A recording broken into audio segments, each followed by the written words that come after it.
Le manifeste d'un psychiatre outragé, publié par les éditions du Champ social, s'ouvre avec un récit.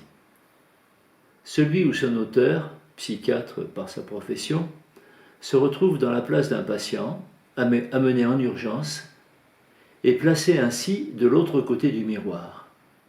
Il mesure alors ce que cela fait d'être un objet de soin. Hervé Bokobza se retrouve alors confronté aux mêmes questions que celles qui hantent sa pratique quotidienne. Celle de la confrontation à la mise en place d'une machine destinée à soigner des maladies et non pas des malades. Plus que jamais, le professionnel doit y opposer la singularité de chaque lien clinique et la place essentielle qu'occupe l'échange de regards, l'échange tâtonnant de paroles, le risque de dérapage, d'erreur. Hervé Bokobza illustre de façon concrète l'intrusion de cette machine dans son chapitre 2 intitulé « Ce qui empêche de soigner ».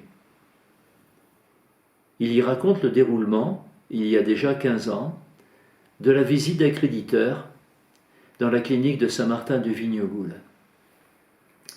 Il montre comment les protocoles et les procédures imposées aux soignants cernent le moindre détail de leur pratique soignante et les obligent à en rendre compte de façon totalement infantile à des inspecteurs de la HAS. Toute dimension subjective et singulière est désormais interdite. Elle ne ferait que gêner la mise en place de pratiques homogènes, applicables universellement à tous les établissements de soins. Le bilan d'Hervé Bokobza est sans appel.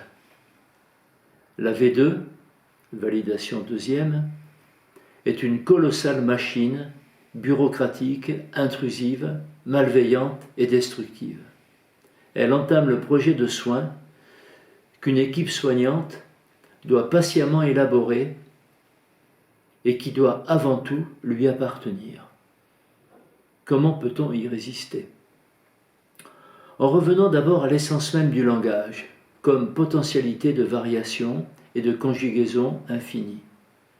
C'est ce que fait l'équipe de Saint-Martin, notamment à travers ses journées annuelles d'Isadora. Préserver également les vertus de l'humour.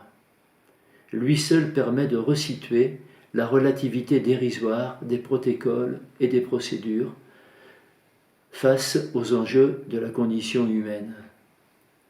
C'est la fonction du petit guide de l'accréditation, édité à l'occasion pour la première visite des accréditeurs à Saint-Martin.